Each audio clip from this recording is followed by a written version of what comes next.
Solo a Tiziano debe atribuirse la gloria del perfecto colorear, gloria que no tuvo ninguno de los antiguos, según sostenía Dolce en su diálogo de la pintura. Él caminaba a la par con la naturaleza. De ahí que cada figura suya aparezca viva, se mueva y las carnes se estremezcan. No mostró en sus obras Tiziano un vano encanto, sino la pertinente propiedad de los colores.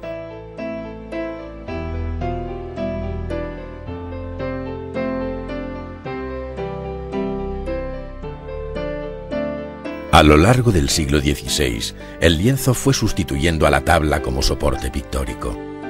Se conoce como lienzo al tejido de lino cuyas fibras cruzadas hacen más estable e indeformable el soporte pictórico, siendo por esto y por la mayor facilidad de su posterior preparación el soporte preferido por los pintores.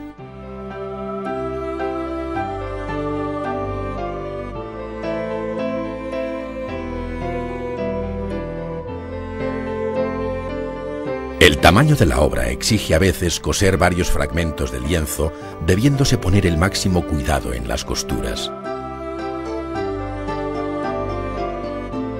Este trabajo solía quedar en manos de los ayudantes del taller, quienes con mucha habilidad y con la ayuda de una aguja curva unían las piezas del lienzo, sin dejar de encerar el hilo para facilitar el cosido. La comprobación de las uniones por la cara en que se va a pintar finalizaba esta tarea.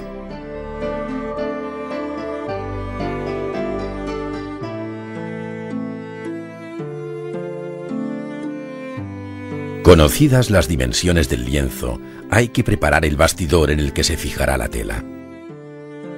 Los listones de madera no han de tener deformación alguna, y el ayudante los prepara con cuidado sobre el suelo, haciendo coincidir con precisión las cajas y cortes para ensamblar el marco y su refuerzo en forma de cruz.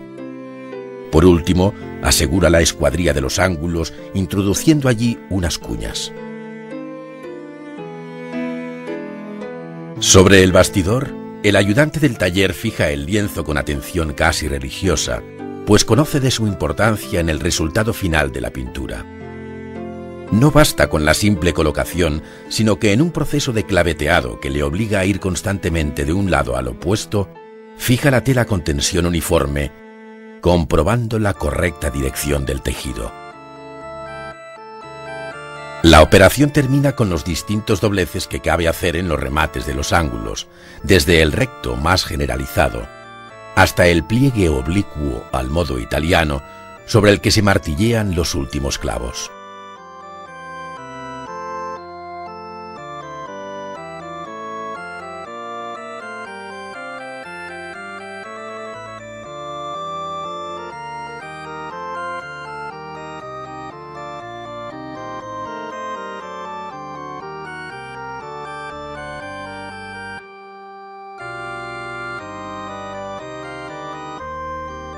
El paso siguiente consiste en preparar la superficie del lienzo para poder empezar a pintar, comenzando con la preparación de la cola.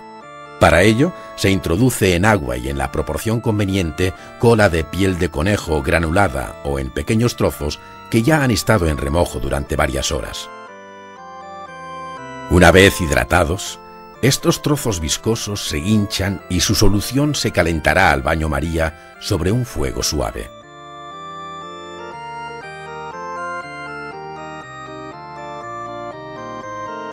Cuando este líquido alcanza la temperatura y el punto de viscosidad que interesa, se mezcla con blanco de España en polvo o bien con polvo de titanio, removiendo lentamente hasta ligar de forma conveniente la mezcla que tendrá un aspecto entre cremoso y fluido. Así obtendremos lo que se llama el gueso. Con él se dan metódicamente varias manos al lienzo y en distintas direcciones, cubriendo con una brocha plana toda la superficie. Con estos trabajos, el futuro artista, hoy aprendiz, mañana oficial y finalmente maestro, iría venciendo las dificultades previas al arte de pintar, cuyos secretos son tan necesarios conocer y dominar como los propios fundamentos estéticos del arte.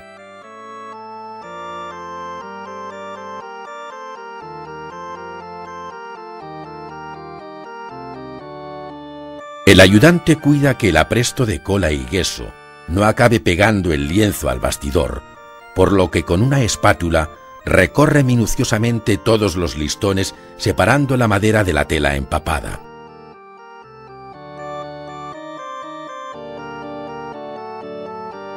Luego vuelve a dar nuevas manos de apresto, haciendo más sólida su blancura y menos porosa la superficie, a la vez que todo ello protege al lino de los efectos negativos del óleo sobre el tejido.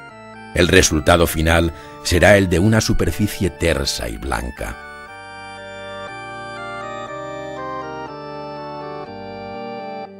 Antes de aplicar el color, se calca el dibujo sobre el lienzo por procedimientos como el estarcido.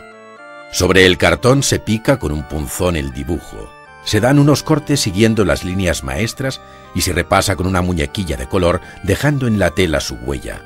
Bastará retocarla para obtener el calco inicial.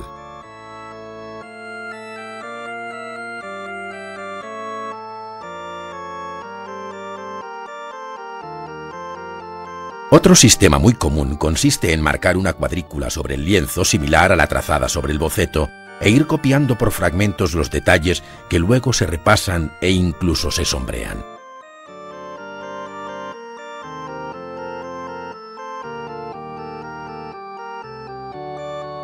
Tan solo queda recordar que con frecuencia muchos pintores, en lugar de trabajar sobre el fondo blanco del lienzo, prefirieron darle algo de color o imprimatura de fondo a la tela, tal y como cabe apreciar en este tono agarbanzado de la muestra.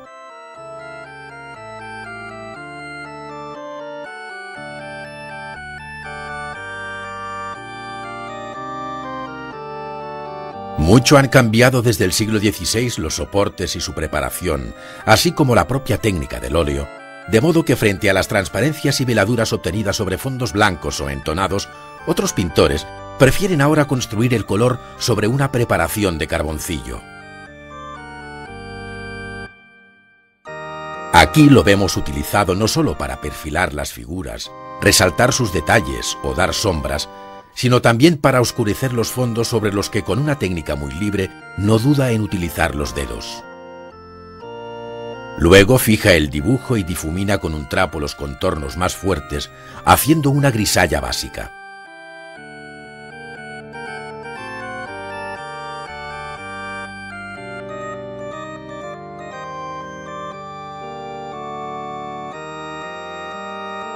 El pintor parte de las sombras más cerradas, reforzando contornos y dando a los cuerpos la base cromática de su encarnadura.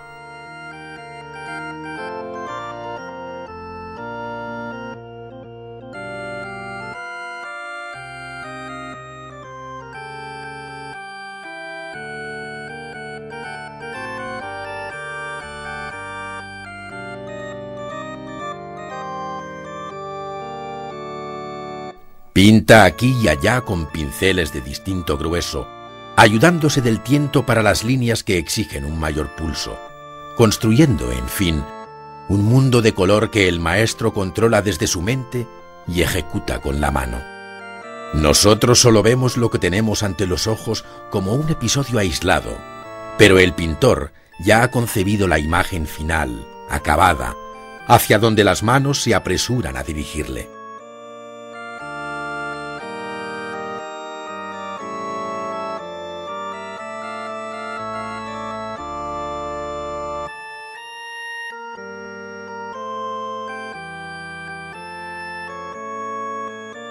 Vienen después los pinceles y los colores diluidos en aceite, iniciándose aquella técnica llamada al óleo que, a juicio del gran tratadista italiano del Renacimiento, Giorgio Vasari, vuelve el color más mórbido, más dulce y delicado, de uniones y esfumados más fáciles que con las otras técnicas, mezclándose los colores unos con otros mientras el pintor trabaja.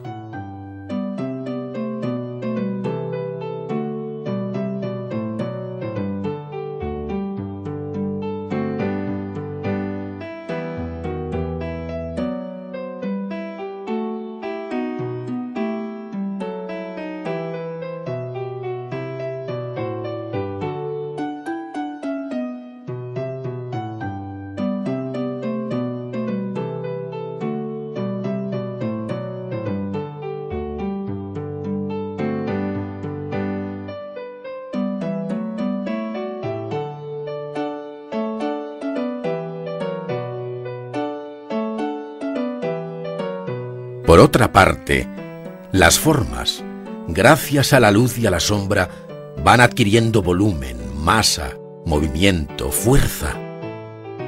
En el fondo todo parece una resurrección primaveral partir de la nada.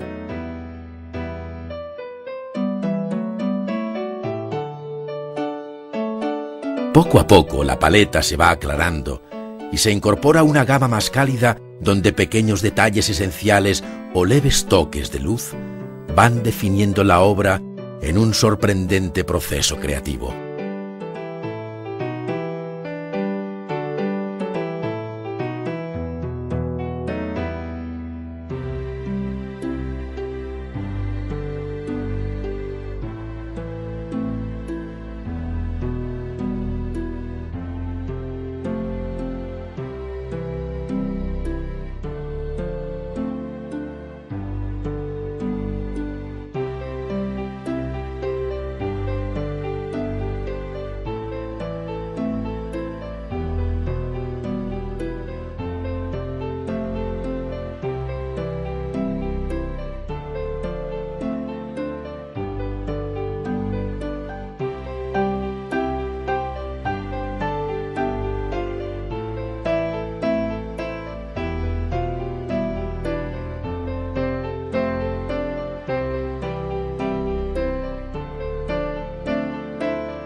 Un conocido soneto de Alberti en homenaje al modesto lienzo resume de forma poética la metamorfosis de la tela en verdadera pintura.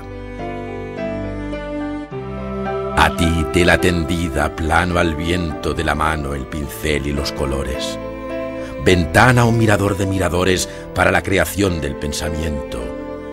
A ti, camino en éxtasis, portento que surges de tu nada en esplendores, terco dominio, imposición, rigores y frontera encuadrada de un momento. A ti, goce después. A ti, sumiso, peligroso, resuelto compromiso sobre una mar en calma que perdura. Ya no eres lino, plano humilde, tela. Ya no eres barco celeste, brisa, vela. A ti, ángel salvador de la pintura.